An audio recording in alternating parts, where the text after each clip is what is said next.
Awkward moments not found in your average children's Bible, Volume 1.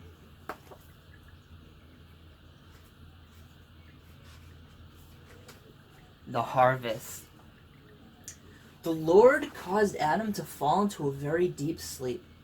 While he was asleep, the Lord removed one of Adam's ribs from his side and closed up the hole with his flesh. Then the Lord used Adam's rib to create a new woman, Eve. Genesis 2:21. Satan tricks Eve. The snake was the craftiest animal the Lord had made. The snake asked Eve, "Did God really tell you not to eat from the garden?" Eve told the snake, "Just this one tree." "What? You won't die. God just knows that when you eat from it, you will be powerful like him," scoffed the snake. Genesis 3. Floaters. The Lord regretted ever creating human beings, and he was sad. So the Lord said, "I will wipe all the human race off the face of the earth. While I'm at it, I'll kill the livestock and the crawling things too. I'll even kill all the birds in the sky. I wish I had never created any of them in the first place." Genesis 6:6 to 6:7. Answers in genetics. Laban took all of Jacob's striped and spotted cows, but Jacob had a bright idea. He cut stripes and spots into the bark of trees and placed his herd in front of them while they mated. When they gave birth, the babies were striped and spotted indeed. Genesis 30:37 to 39.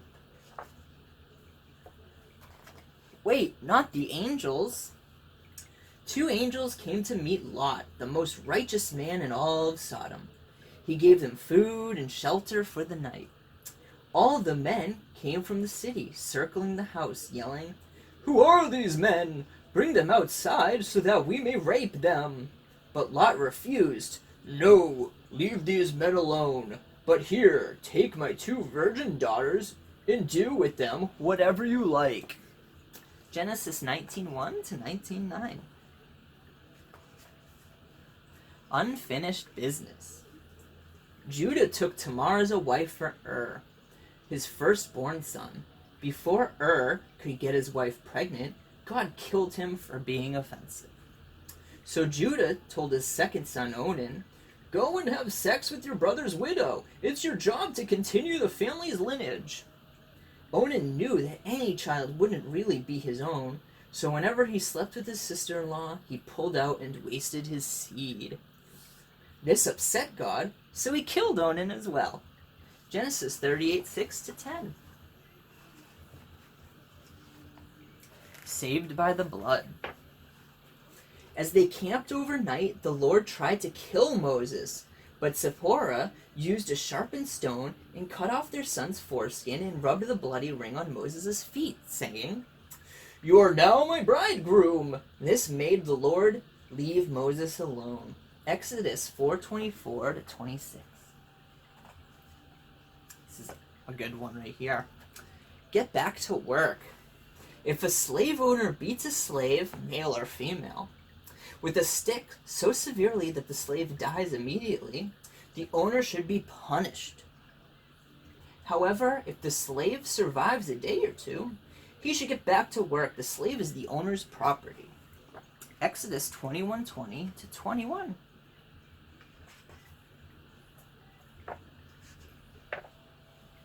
This one's one of my favorites. Behold my glory.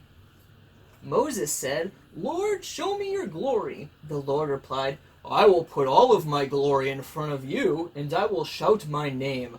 But don't look at my face, or I'll have to kill you." Then the Lord said, "When my glory passes by, I will put you behind a rock and cover you with my hand until I am ready. Then I will remove my hand, and you will see my backside. But don't ever look at my face." Exodus 33:18 to 23. Another good one. Match made in heaven.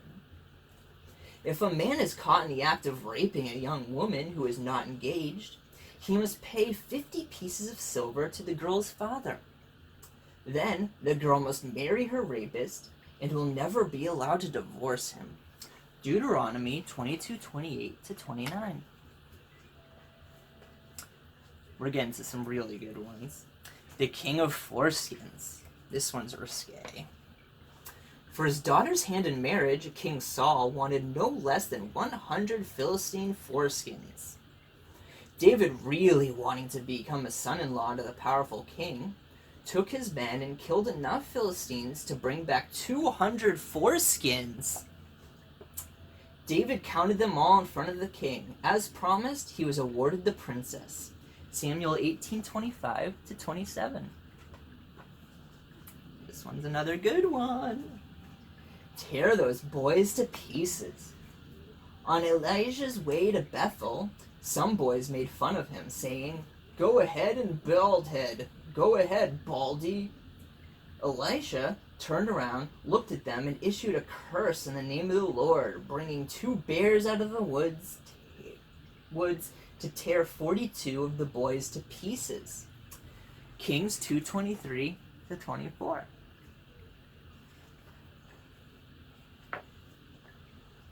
Consolation prize. What you might receive for standing faithful after God instructs his advisors to kill your children, kill your livestock, destroy all your possessions, and torture you with painful afflictions. You're suffering all the results of heavenly bet. Job. Read the entire book for that one.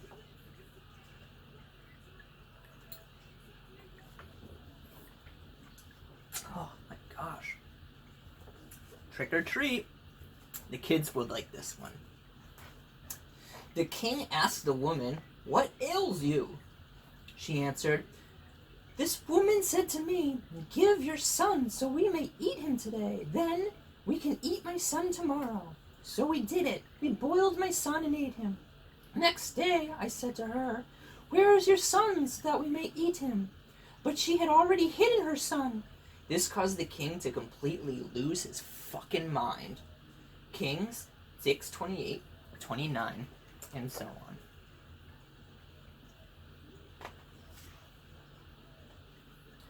Time for a bath. This one's really good, you guys. The Lord is furious with all the nations and their armies, so he will destroy them, delivering them to slaughter.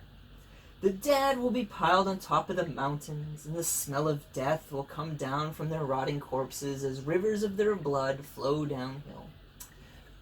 The sword of the Lord is filled with blood. The unicorns will be slaughtered with them, and the land will be soaked with their blood and fat. The day of God's vengeance. Isaiah 34:2-8. He shall be named... And here we go. All the names that I can't really make out some of them, unfortunately. So, anyway, it's Jesus. And that's Matthew 1:25.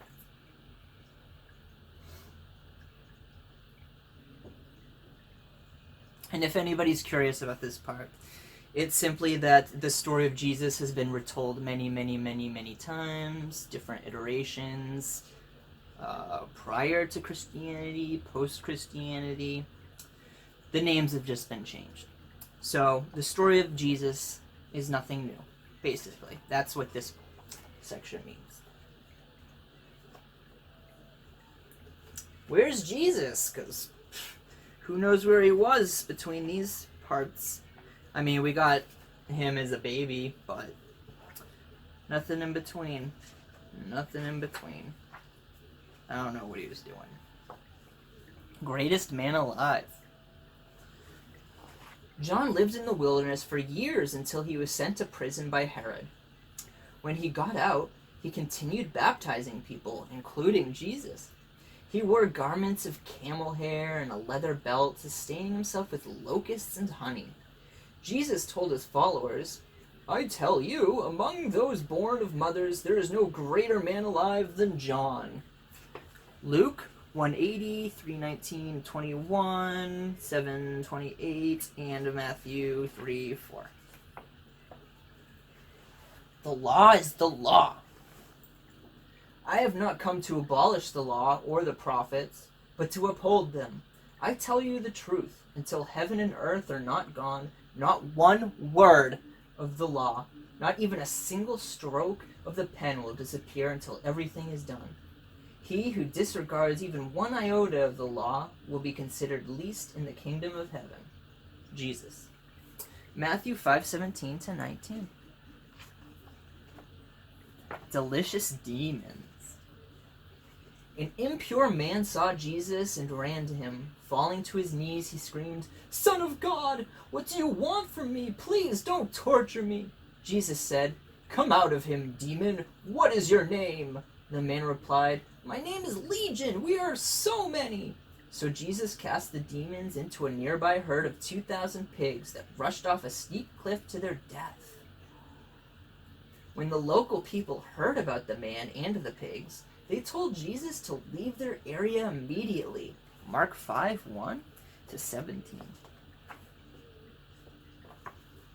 The one-step program. If your right eye leads you away from the Lord, pluck it out and throw it away. And if your right hand causes you to sin, saw it off and throw it away. It's better to lose a small part of your body than to have your whole body going to hell for all eternity. Jesus. Matthew 5:29 to 30. God hates figs. Jesus was hungry. Seeing a fig tree on the side of the road, he approached it, hoping for a breakfast of figs. But he found no fruit, just leaves. Jesus said to the tree, "No more figs from you, ever."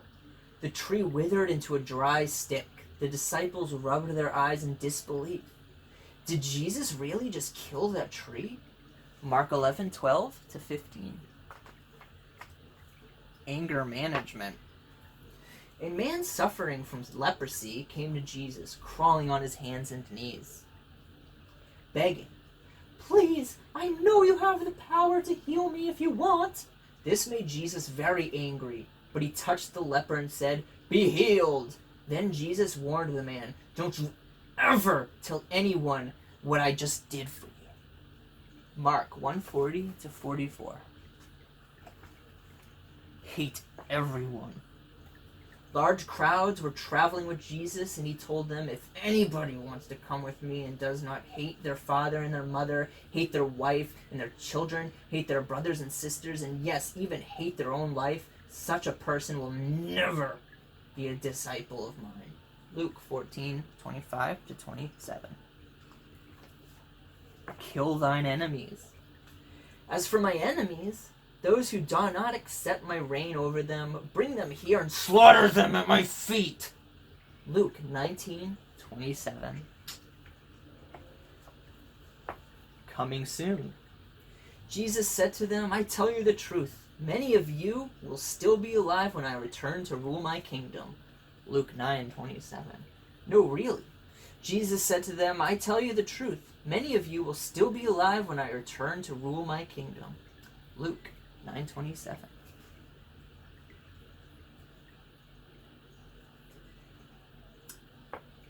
Transubstantiation. Jesus said to them, "Very truly I tell you, unless you eat the flesh of the Son of Man and drink his blood, you are dead. Whoever eats my flesh and drinks my blood has eternal life. My flesh is real food, and my blood is real drink." John 6:53 to 55. Choose your own adventure. This is Mark, and this is Luke.